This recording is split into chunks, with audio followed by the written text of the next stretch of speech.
గోపిమూర్తి గారు. అధ్యక్ష, ప్రస్తుతం ఉన్నటువంటి పరిస్థితుల్లో బిజీ షెడ్యూల్లో విద్యార్థులు అందరూ కూడా ఫిజికల్ ఫిట్నెస్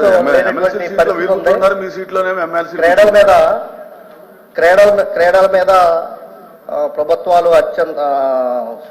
అంత శ్రద్ధ పెట్టట్లేనటువంటి పరిస్థితి వల్ల ఈ రోజున పరిస్థితి ఉంది. అధ్యక్ష, ఉమ్మడి జిల్లా కేంద్రాల్లో స్టేడియంలు ఉన్నాయి కానీ కొత్త జిల్లా కేంద్రంలో స్టేడియంలు లేవు. అధ్యక్ష, అవి ప్రతిపాదనలు వచ్చినట్టు మంత్రి గారు చెప్పారు.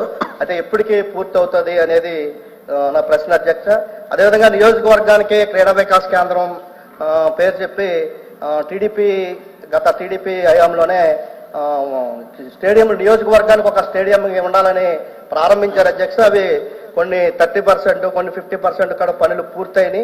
తర్వాత టైంలో అవి ఆగిపోయినాయి. అధ్యక్ష, అవి ఎప్పటికీ పూర్తి చేస్తారు అనేది ఒకటి. అదేవిధంగా స్కూల్లో కాలేజీలో గ్రౌండ్స్ ఉన్నాయి, పిల్లలు ఆడుకుంటారు, గ్రౌండ్స్ ఉన్నాయి, కానీ వాటికి సరైనటువంటి ప్రహరీ గోడ లేక అవి అన్యాక్రాంతం అవుతున్నటువంటి పరిస్థితి ఉంది. కొన్ని ఎయిడెడ్ సంస్థలో ఉన్నటువంటి గ్రౌండ్స్ అయితే ఆ మేనేజ్మెంట్లు షాపింగ్ కాంప్లెక్స్ లో కట్టేసుకుని అది బిజినెస్ గా మార్చేసే పరిస్థితి కూడా చాలా చోట్ల ఉంది. అధ్యక్ష, అది దానికి సంబంధించి అదే పరిస్థితిలో అధ్యక్ష, ఈ ఆటల పోటీలకు సంబంధించి రాష్ట్ర జాతీయ స్థాయిలో సింథటిక్ ట్రాక్ల మీద పోటీలు జరుగుతూ ఉన్నాయి. అయితే మన రాష్ట్రంలో కూడా ఆ ట్రాక్ల మీద పాల్గొనే విధంగా మన రాష్ట్రంలో జిల్లా స్థాయిలో కానీ లేదా నియోజకవర్గ స్థాయిలో అటువంటి సింథటిక్ ట్రాక్లని ఏర్పాటు చేస్తే రాష్ట్ర జాతీయ స్థాయిలో పోటీల్లో ప్రావీణ్యత పొందడానికి అవకాశం ఉంటుంది. అధ్యక్ష, కొన్ని స్కూల్స్ లో గ్రౌండ్స్ లేనటువంటి పరిస్థితి ఉంది. ప్రైవేటు స్కూల్స్, కార్పొరేట్ స్కూల్స్ అయితే గ్రౌండ్ లేకుండానే పర్మిషన్ ఇచ్చేస్తా ఉన్నారు. దానివల్ల పిల్లలకి ఫిజికల్ ఫిట్నెస్ లేదు. అన్ని పాఠశాలలకే కాలేజ్ కూడా గ్రౌండ్స్ ఉంటేనే పర్మిషన్ ఇచ్చే విధంగా తీసుకోవాలనేది. అధ్యక్ష, అదేవిధంగా కొన్ని ప్రాంతాల్లో గ్రౌండ్స్ ఉంటున్నాయి కానీ అవి పల్లపు ప్రాంతాలు అవటం వల్ల వర్షాకాలానికి వచ్చి వర్షంతో నిండిపోవటం, జూన్ నెల నుంచి అక్టోబర్ వరకు అవి నిరుపయోగంగా ఉంటున్నాయి. అవి లెవెల్ చేయడానికి ప్రయత్నం చేయాలి. అధ్యక్ష, అదేవిధంగా పిల్లలకి ప్రతి సంవత్సరం కూడా క్రీడా సామాగ్రి ఇవ్వటం, అదేవిధంగా జాతీయ స్థాయి ఆటల పోటీలకు కానీ రాష్ట్ర స్థాయి ఆటల పోటీలు కానీ వెళ్ళే పిల్లలకి రైల్వేలో కన్సెషన్ ఇచ్చే విధంగా కేంద్ర గవర్నమెంట్ తో మాట్లాడి చేస్తే బాగుంటుంది అనేది. అధ్యక్ష, అయితే నేను అడిగే ప్రశ్న, మన నియోజకవర్గ స్థాయిలో ఉన్నటువంటి క్రీడా వికాస్ కేంద్రాలు ఎప్పటికీ పూర్తి చేయగలుగుతాం, అదేవిధంగా ఉమ్మడి జిల్లా కేంద్రంలో ఎప్పుడు పూర్తి చేస్తాం అనేది నా ప్రశ్న మంత్రి గారికి. అధ్యక్ష, థ్యాంక్ యూ.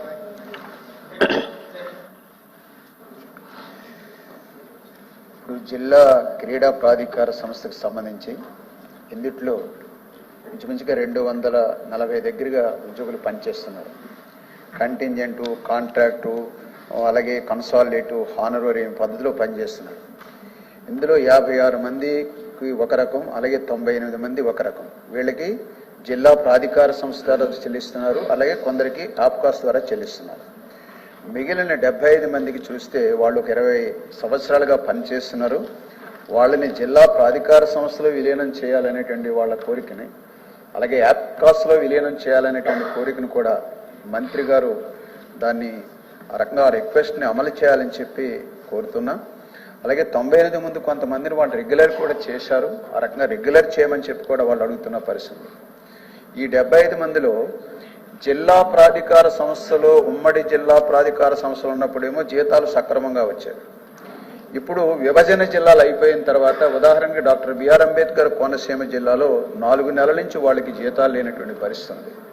అందువల్ల వాళ్ళకి జీతాలు చెల్లించాలి, అలాగే జిల్లా ప్రాధికార సంస్థలో కానీ ఆప్కాస్లో కానీ వాళ్ళని విలీనం చేయాలని చెప్పి మీ ద్వారా కోరుతున్నాను. అట్లాగే గత ప్రభుత్వం ఈ క్రీడా ప్రాధికార సంస్థలు ఈ క్రీడా ప్రాంగణాల్లో, స్టేడియంలో పే టు ప్లే అనే విధానం తీసుకొచ్చింది. ఆ రకంగా డబ్బులు చెల్లించి ఆడుకునేటువంటి పద్ధతిని తీసుకొచ్చింది. దీన్ని కూడా మీరు రద్దు చేస్తామని చెప్పారు. దాని మీద కూడా క్లారిఫై చేయాలని చెప్పి మీ ద్వారా కోరుతున్నాను. అధ్యక్ష.